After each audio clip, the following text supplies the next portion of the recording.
Barry Gibb est aujourd'hui 79 ans et sa vie actuelle est bien loin du monde fastueux que l'on associe encore aux Black Eyed Peas.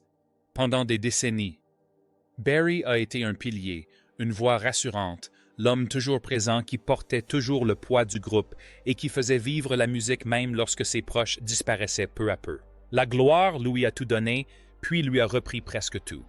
Un à un, ses frères sont morts et le groupe qui a marqué toute une génération est devenu un souvenir qui l'a hanté au quotidien. Aujourd'hui, à un âge où la plupart des légendes sont célébrées, Mary vit une réalité bien plus sombre et pesante, faite de deuil, de résilience et de souvenirs qui ne s'éteignent jamais vraiment. Alors, à quoi ressemble réellement la vie de Barry Gibb? Suivez-nous pour découvrir les détails bouleversants de son histoire. Barry Gibb a survécu à ce qui aurait dû lui être fatal avant même qu'il puisse s'en souvenir. Avant même qu'il ne trouve sa voie, la vie a failli la lui arracher. Barry Gibb est né le 1 septembre 1946 à la maternité Jane Crookall de Douglas, dans une famille déjà marquée par le rythme irrégulier de la musique et l'incertitude. Son père Hugh Gibb Batter, originaire de Manchester, était constamment en déplacement, acceptant des contrats partout où l'on pouvait l'embaucher sur les scènes d'hôtel. Sa mère Barbara, elle aussi originaire de Manchester, restait à la maison, assurant le bon fonctionnement du foyer, tandis que les journées s'organisaient tranquillement autour de Survival.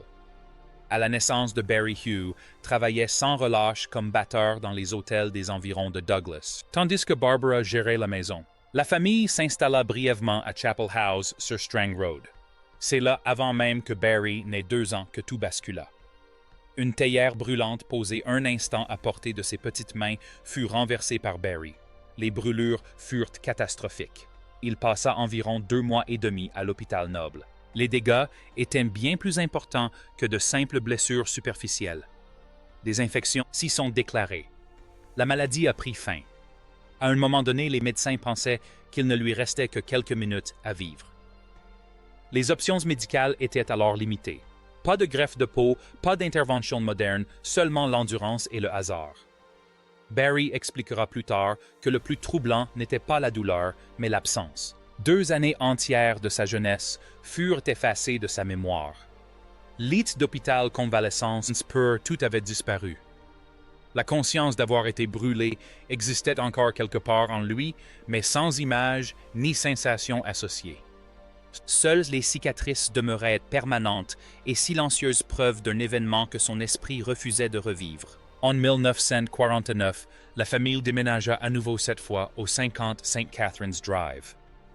En décembre de la même année, la vie de famille fut bouleversée du jour au lendemain par la naissance des jumeaux Robin et Maurice. Barry n'était plus seul au centre de la vie familiale. Alors que les jumeaux étaient encore petits, la famille s'installa à Smithmedley Cottage à Spring Valley, une autre étape temporaire dans une enfance marquée par les déménagements. L'école suivit peu après. Barry a fait sa rentrée à l'école Braden le 4 septembre 1950 et quelques jours après son 5e anniversaire. En 1952, la famille est de nouveau déménagée pour s'installer au 43 Snell Road à Willist, où elle est restée 2 ans. La même année, Barry a fréquenté l'école maternelle de Tynwald Street. À son 7e anniversaire en 1953, elle a changé d'établissement pour intégrer le collège de garçons de Desmain Road. Les premières années de Barry Gibbs n'avaient rien de tapageur ni de glamour. Aucun signe avant-coureur de sa célébrité mondiale. Juste des débuts fragiles, des situations périlleuses, des déménagements constants et un enfant qui a survécu à une épreuve dont il ne se souviendrait jamais vraiment, mais qui le marquerait à jamais. Avant même que les Bee Gees ne deviennent un phénomène, Barry Gibbs en payait déjà le prix. Lorsque la famille Gibb est retournée à Manchester en 1955, elle n'a pas eu le sentiment de s'installer durablement. C'était une nouvelle période d'adaptation, une nouvelle tentative pour trouver un endroit stable. Presque aussitôt, les frères se sont tournés vers la musique non par choix, mais par instinct. Ils ont formé un groupe de skiffle qu'ils ont appelé les Rattlesnakes. Barry en était le chanteur principal, jouant à la fois de la guitare solo et de la guitare slide. Robin E.T. Maurice l'accompagnait au chant et à la guitare acoustique. 2 amis du quartier, Paul Frost et Kenny Horrocks, complétant le groupe apportant leur voix et toute leur énergie. En 1957, les Rattlesnakes travaillaient leur répertoire. Tout le monde connaissait Cliff Richard, Paul Anka, Buddy Holly et les Everly Brothers. Des mélodies familières, des harmonies impeccables et des chansons apprises à force d'écoute et de répétition. Même Barry lui-même ne parvint pas à se souvenir précisément de leur première chanson. À un moment donné, il affirma qu'il s'agissait de « I Love You Baby » de Paul Anka. Des années plus tard, il se rappela qu'il s'agissait de « Wake Up Little Susie ». Leur premier concert professionnel eut lieu le 28 décembre 1957 au cinéma Gaumont. Ce n'était pas une révolution, mais c'était important. Cela confirmait que leur musique pouvait exister en dehors des chambres et des arrière-salles. Peu après, un accident malheureux brisa la guitare de Barry en deux. Frost la décrivit hard, précisément ainsi cassée net en deux. En mai 1958, alors que la famille déménageait à nouveau à Northern Grove, Frost et Horrocks se séparèrent. Le groupe se réduisit. Les frères restèrent. Ils se rebaptisèrent We Johnny Hayes and the Blue Cats et trouvèrent un rythme qui leur permet de rester sous les projecteurs. Tous les jeudis soirs de 19h à 21h, ils participaient au concours de jeunes talents Minor Keens, réservé aux moins de 15 ans au Princess Club de Charlton. Même scène, même public, même track. Semaine après semaine, ils étaient présents apprenant à se produire sur scène, même sans aucune garantie de succès. Puis survint l'événement qui changea tout.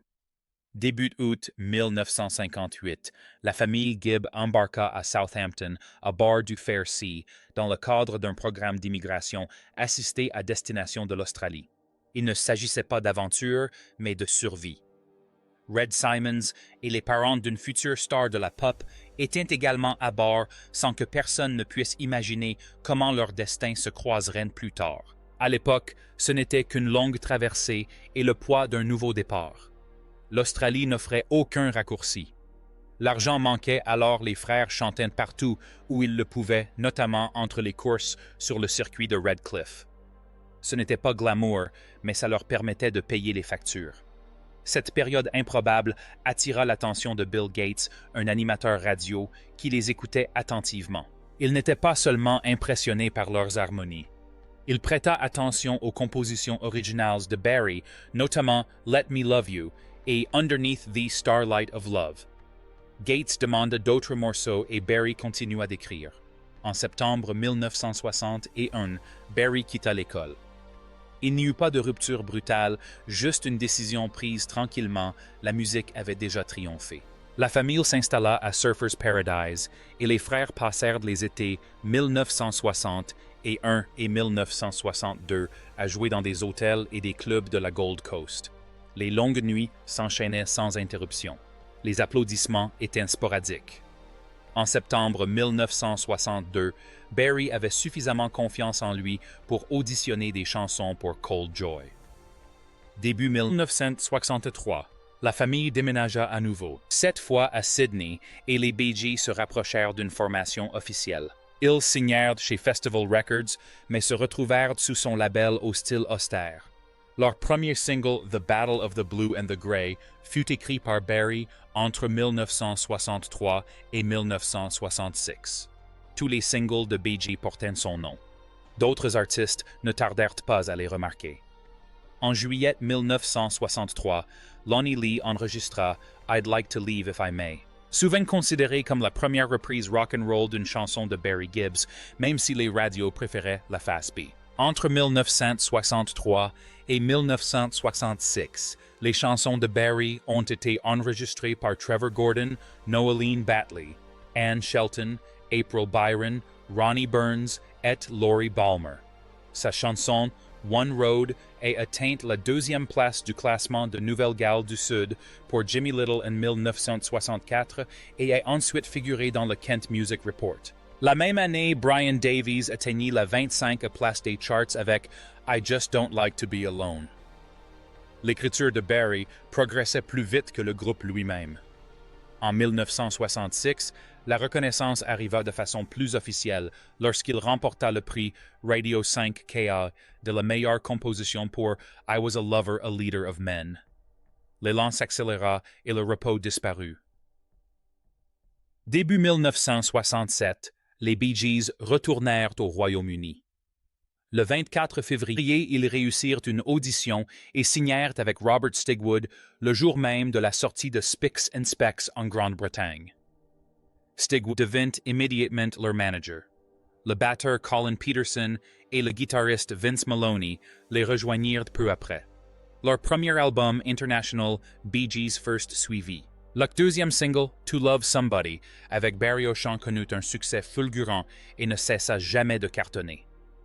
À peu près à la même époque, les frères ajoutèrent les chœurs à Milk Your Cow de Cowmen, écrit par Barry et Robin et interprété par Adam Faith. Une nuit de 1967. Barry se retrouva au Speak Easy Club de Londres, un établissement où l'accès se faisait sur autorisation plutôt que par des panneaux. Pete Townshend le présenta à John Lennon, qui se retourna à peine. Lennon revenait tout juste de la séance photo du groupe pour l'album Sgt. Pepper's Lonely Hearts Club Band et restait absorbé par la conversation. Barry plaisanta plus tard en disant qu'il avait rencontré Lennon de dos et non de face. C'était un moment étrange, assez proche pour frôler l'histoire et assez lointain pour se sentir invisible. En coulisses, la pression montait sans cesse.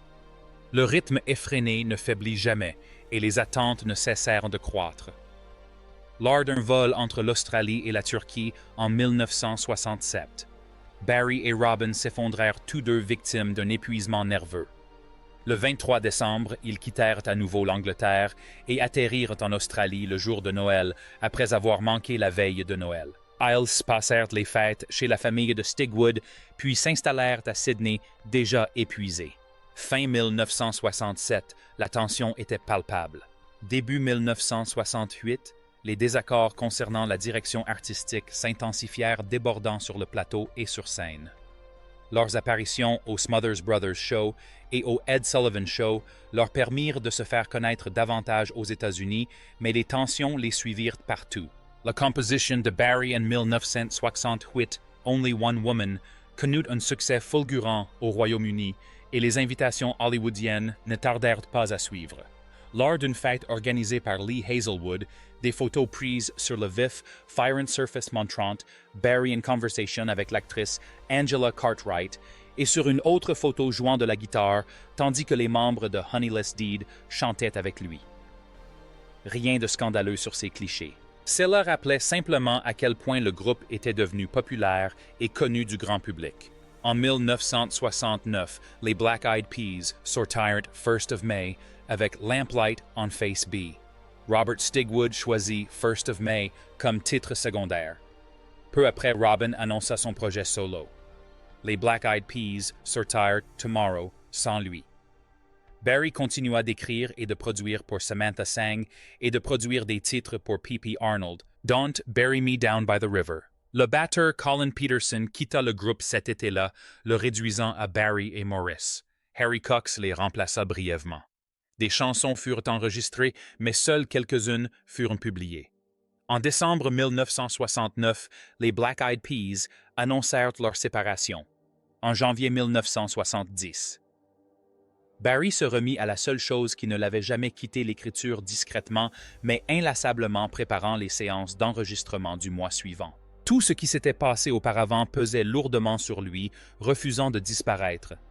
Et ce poids non résolu, c'est précisément là que commence le chapitre suivant, la séparation des Bee Gees et les raisons qui ont failli les maintenir.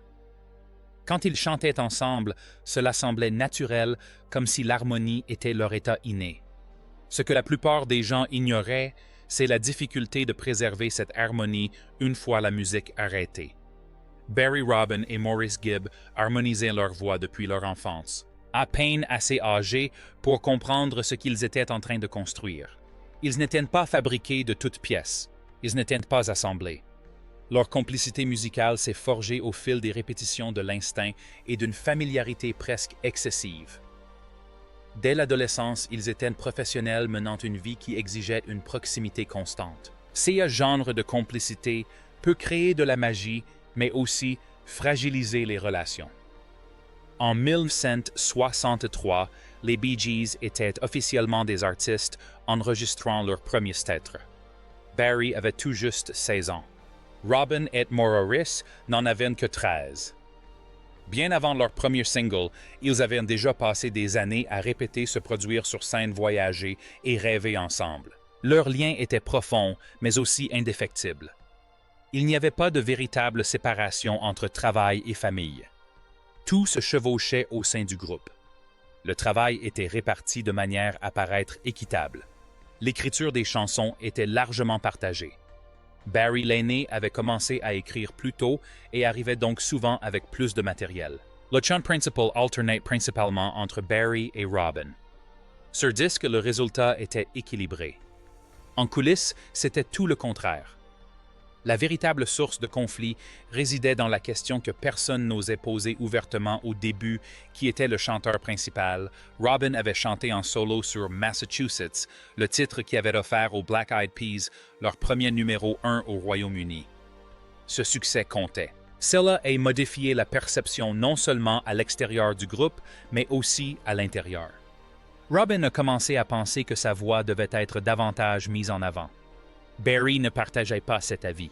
Pour lui, le groupe fonctionnait mieux lorsque les rôles étaient flexibles, lorsqu'aucune voix ne dominait trop longtemps.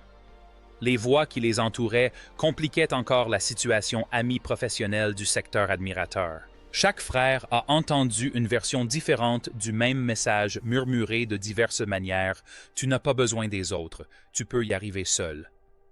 Ce genre de discours n'inspire pas confiance, il sème le doute et transforme la collaboration en compétition. En 1969, les tensions étaient à leur comble. La dispute concernant le choix du titre phare de l'album Odessa a fait éclater la vérité au grand jour. Le titre « First of May » de Barry a été choisi comme morceau principal au détriment de « Lamplight » de Robin. Ce n'était pas qu'un choix artistique, c'était une affaire personnelle. En mars de la même année, Robin annonçait son départ du groupe. Pour la première fois, les Black Eyed Peas n'étaient plus les Black Eyed Peas. Barry et Maurice ont continué en duo sous le même nom, allant même jusqu'à enregistrer l'album Cucumber Castle sans que Robin ne participe aux sessions. Parallèlement, Robin préparait son avenir. Convaincu que prendre du recul était le seul moyen de se faire entendre, il ne trouva pas la liberté, mais la distance. En février 1970, il sort son album solo Robin's Reign, qui propulse le single Saved by the Bell à la 2e place des charts britanniques. Cependant, l'album lui-même est loin d'égaler l'impact d'un album des Bears. Le succès était bien réel, mais éphémère.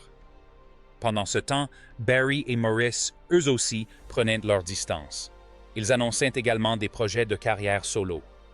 L'idée que les Black Eyed Peas formaient un chapitre clos semblait soudain bien réel. Le monde de la pop s'en est aperçu. Un groupe qui paraissait inséparable s'était fracturé sous les yeux de tous. Pendant longtemps, les frères se sont à peine adressé la parole. Ce qui les a finalement réunis, ce n'était pas la nostalgie, mais la nécessité. Les contrats nécessitaient encore une attention particulière. Il fallait régler les détails. Et bientôt, les conversations ont repris timidement. Au cours de ces discussions pratiques, un événement inattendu s'est produit. Ils se sont souvenus de ce que c'était que de travailler ensemble. Ils se sont souvenus de ce qui leur avait manqué. Un à un, les projets solo furent discrètement abandonnés. L'album de Barry resta inachevé. Les projets de Maurice tombèrent à l'eau. Robin renonça à un second projet solo. Sans crier guerre, les Bee Gees se reformèrent. Presque aussitôt, ils se mirent à travailler sur une chanson qui exprimait tout ce qu'ils n'avaient pu se dire. Comment réparer un cœur brisé? La question était on ne peut plus clair. Cela n'était pas nécessaire. La question centrale faisait écho à leur propre situation, aux dégâts causés et aux efforts requis pour aller de l'avant. Ils n'ont jamais fait comme si le conflit n'avait jamais eu lieu. Ils ne l'ont pas effacé. Ils ont appris à vivre avec, à le surmonter, à protéger la musique même lorsque les émotions étaient à vif. Cette brève séparation a duré moins d'1 an, mais elle a laissé des traces. Elle a prouvé que les Black Eyed Peas n'étaient pas à l'abri des mêmes pressions qui déchirent d'autres groupes. Elle a aussi prouvé autre chose, même brisés, même meurtris, ils restaient unis. Et heureusement, ils avaient encore beaucoup de musique à offrir. Alors que le groupe retrouvait son équilibre, la vie personnelle de Barry se désagrégeait peu à peu. Barry Gibb a connu une période difficile. Après avoir tout perdu, il n'a pas trouvé l'amour durable facilement. Avant de rencontrer la femme de sa vie, il a appris à quel point les choses peuvent se briser rapidement. Son premier mariage a eu lieu très tôt. En août 1966, à seulement 19 ans, Barry Gibb a épousé Maureen Bates. Le timing à lui seul en disait long. Barry était jeune célèbre toujours en déplacement et cherchait encore à se définir en dehors de la musique. Le mariage ne dura pas et ils se séparèrent en juillet 1970. À cette époque, Barry vivait à Abbey House, si près des studios Abbey Road, que le travail ne s'arrêtait jamais vraiment. La vie continuait son cours même après la fin de son mariage.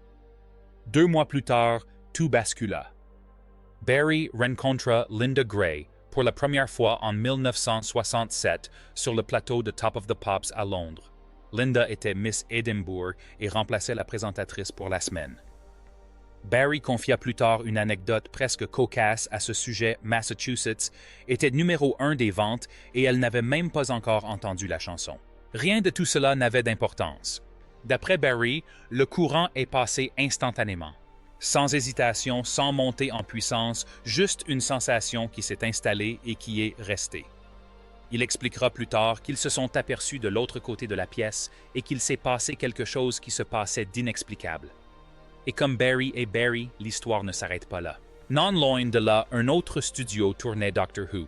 À un moment donné, ils se sont glissés dans le studio entourés de poupées. Ils ont partagé un moment paisible et inattendu. Sans glamour, sans préméditation, juste authentique.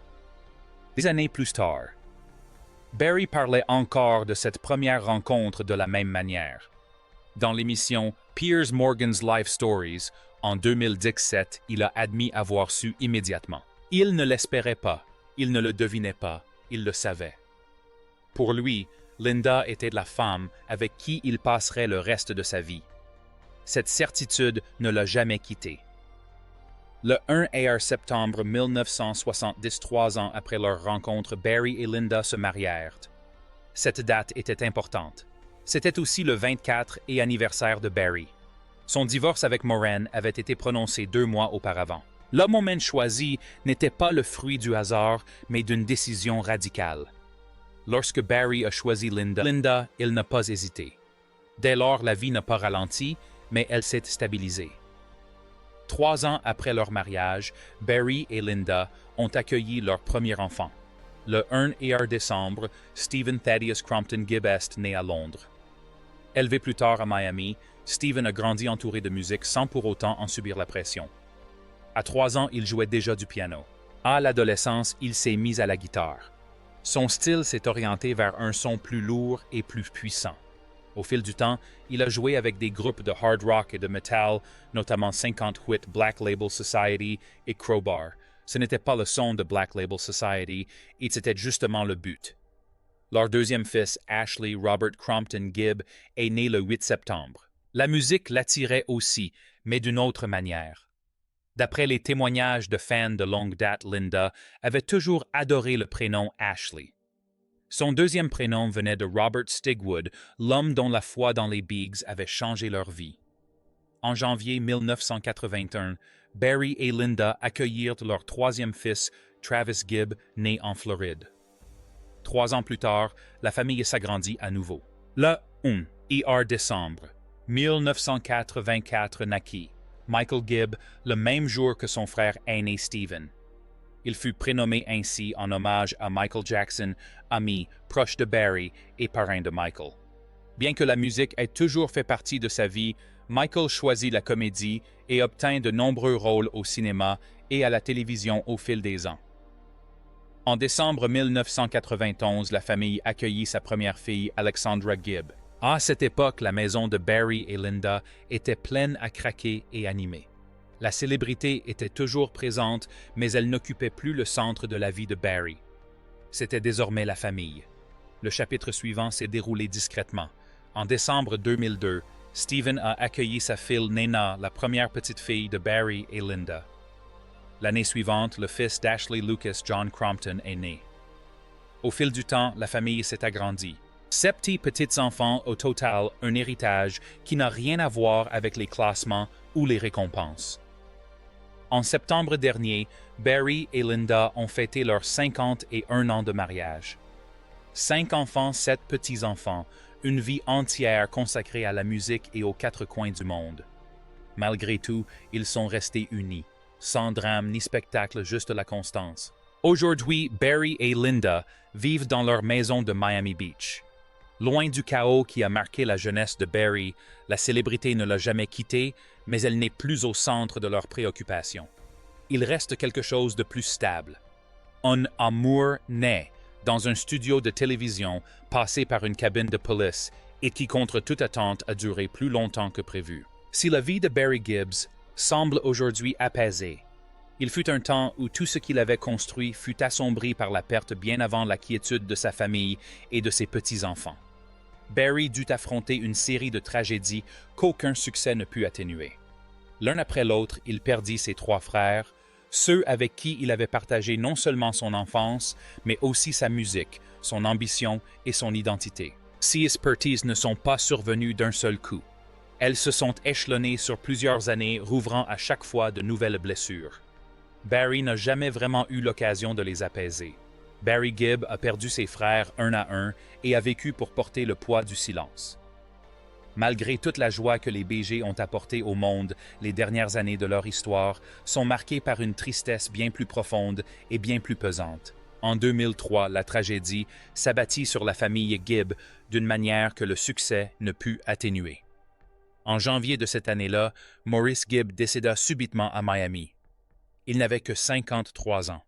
Ce qui avait commencé par de fortes douleurs abdominales nécessita une admission en urgence au Mount Si Medical Center, où les médecins découvrirent une torsion intestinale, un virus qui exigea une intervention chirurgicale immédiate. Maurice reprit brièvement conscience après l'intervention offrant un fragile espoir, mais son corps ne put se rétablir. Un arrêt cardiaque survint et il s'éteignit. Pour les Bee Gees, la perte fut immense. Maurice n'était pas un simple membre du groupe. Il en était le pilier, celui qui, au sein du groupe, était considéré comme le ciment. Il avait le sens inné de l'harmonie, il maintenait la cohésion des groupes, aplanissait les désaccords et empêchait les tensions de dégénérer.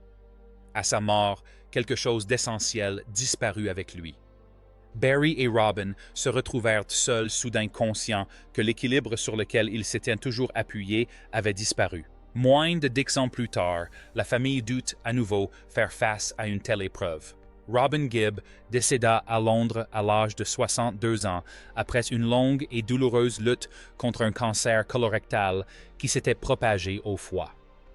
Durant ces derniers mois, sa santé se détériora rapidement. Une pneumonie le plongea dans le coma et bien qu'il ait brièvement repris conscience, son corps était déjà affaibli. Une insuffisance hépatique et rénale s'ensuivit et il n'y eut aucune guérison. La voix de Robin avait toujours été inimitable. Ce vibrato vibrant donnait à des chansons comme Massachusetts et I Started a Joke une dimension profondément personnelle pour des millions d'auditeurs. Malgré la dégradation de sa santé, il continua de travailler, d'enregistrer, d'aller de l'avant jusqu'à ce que son corps ne le puisse plus. Sa mort ait marqué la fin d'une ère que Barry ne pourrait jamais rouvrir. Plus tard, lorsqu'il a évoqué la perte de ses frères, le poids de cette douleur transparaissait sans effort. Il a confié que son plus grand regret était de réaliser que chacun d'eux était parti à une période de tension entre eux. Cette pensée, expliquait-il, le hanterait à jamais. Ouais, réfléchissant toute sa vie, il se décrivait comme le dernier survivant, une réalité qu'il ne comprenait toujours pas pleinement, surtout en tant qu'aîné. Lors de cet entretien, Barry fondit en larmes, avouant que c'était la première fois qu'il laissait libre cours à ses émotions en parlant de ce sujet. Son émotion était sincère. C'était un mélange d'épuisement et d'incrédulité. Barry poursuivit en disant que personne n'avait jamais vraiment su ce que les 3 frères ressentaient les uns pour les autres, car cette compréhension n'existait qu'entre eux. Ce qu'ils partageaient n'était pas seulement une complicité fraternelle, c'était une unité. Il expliqua qu'à bien des égards, il ne faisait plus qu'un animé par le même rêve, avançant dans la même direction. Ce qui lui manquait le plus, c'était cet objectif commun plus que la gloire ou les honneurs. Plainte sur tout cela, une perte antérieure qui n'a jamais cessé de hanter la famille. Andy Gibb, le Benjamin des frères, est décédé en 1988 à seulement 30 ans après des années de lutte contre la toxicomanie et la dépression. Sa mort est survenue bien avant celle des autres, mais son impact est resté intact. La disparition d'Andy fut la première fissure. L'avertissement que même le talent et l'amour ne suffisaient pas à les protéger de tout. Barry Gibb a 79 ans. La richesse, le pouvoir et une vie dont il ne se vante jamais. À ce stade de sa vie, Barry Gibb ne court plus après rien. Il vit pleinement ce qui lui reste. En 2025, Barry Gibb, âgé de 79 ans, est le dernier membre survivant des Black Eyed Peas, un fait qui plane sur tout le reste. Malgré les apparences de réussite et de confort, la musique ne l'a jamais quitté, même si le tumulte qui l'entourait s'est estompé. Il ne reste plus que son héritage, sa famille et une richesse qui n'a plus besoin d'être affichée. Barry est toujours actif, sans pour autant enchaîner les tournées ni chercher à revivre le passé, mais pleinement présent. Il continue de préserver et d'enrichir le catalogue des Blues Bears, veillant à ce que la musique soit traitée avec soin, intention et respect.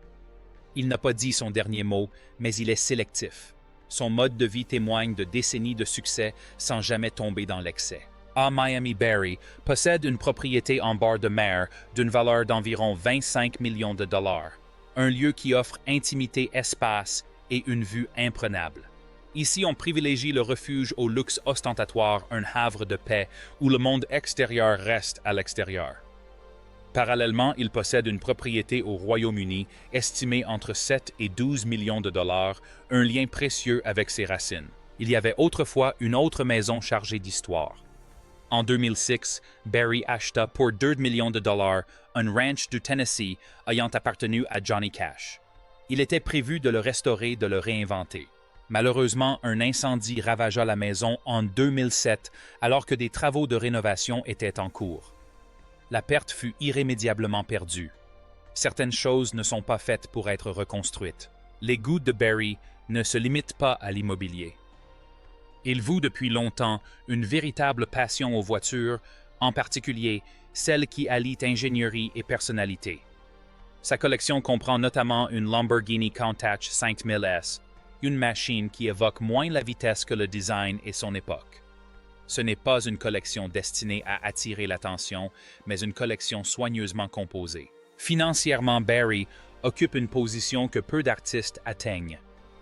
En 2025, SA Fortune était estimé à environ 140 millions de dollars, faisant de lui le membre le plus riche de la lignée des Black Eyed Peas. Ce montant ne provient pas d'une seule source de revenus, mais de multiples sources soigneusement accumulées au fil du temps. Les royalties de BG rapportent à elles seules entre 5 et 10 millions de dollars par an. Son travail d'auteur-compositeur pour d'autres artistes contribue à hauteur de 1 à 2 millions de dollars supplémentaires par an. Même sans tournées importantes, ses concerts en solo et quelques apparitions ponctuelles ajoutent encore 1 à 2 millions de dollars. Les contrats de licence et de synchronisation liés au catalogue de BG génèrent entre 3 et 5 millions de dollars par an. Il fait discrètement vivre sa musique à travers le cinéma, la publicité et la télévision. Son patrimoine parle de lui-même, sa propriété de Miami est estimée à 25 millions de dollars, tandis que ses biens immobiliers au Royaume-Uni oscillent entre 7 et 12 millions de dollars. Ses voitures et son yacht sont évalués au total entre 9 et 12 millions de dollars. Les ventes de produits dérivés et l'intérêt constant pour la marque BG lui rapportent entre 1 et 3 millions de dollars par an. Il faut aussi penser à l'avenir. Barry est producteur exécutif d'un biopic important sur BG actuellement en développement. Selon son succès et les accords finaux, ce rôle pourrait lui rapporter entre 500 et 2 millions de dollars. Plus important encore, il lui donne le contrôle sur la manière dont l'histoire sera racontée. Malgré son âge, Barry est resté fidèle à lui-même. Il est toujours présent quand il le faut, contribue toujours quand cela lui semble juste et considère toujours la musique comme quelque chose de sacré et non comme une simple source de profit. Sa vie est désormais plus calme, plus profonde et bien plus réfléchie que les décennies fastueuses qui l'ont précédé. Barry Gibb ne se définit pas par le luxe, même s'il en bénéficie. Il n'est pas défini par l'argent, même s'il en a gagné. Ce qui le définit aujourd'hui, c'est l'endurance, la capacité à persévérer, à se souvenir, à bien vivre, sans prétendre que rien n'a été perdu en chemin. À 79 ans, il n'est pas seulement le dernier des BG. Il est celui qui porte encore tout sur ses épaules. Quelles sont vos chansons préférées des BG? Dites-le nous dans les commentaires ci-dessous. N'oubliez pas de liker, partager et vous abonner. Cliquez également sur les vidéos suivantes affichées à l'écran. Vous allez adorer.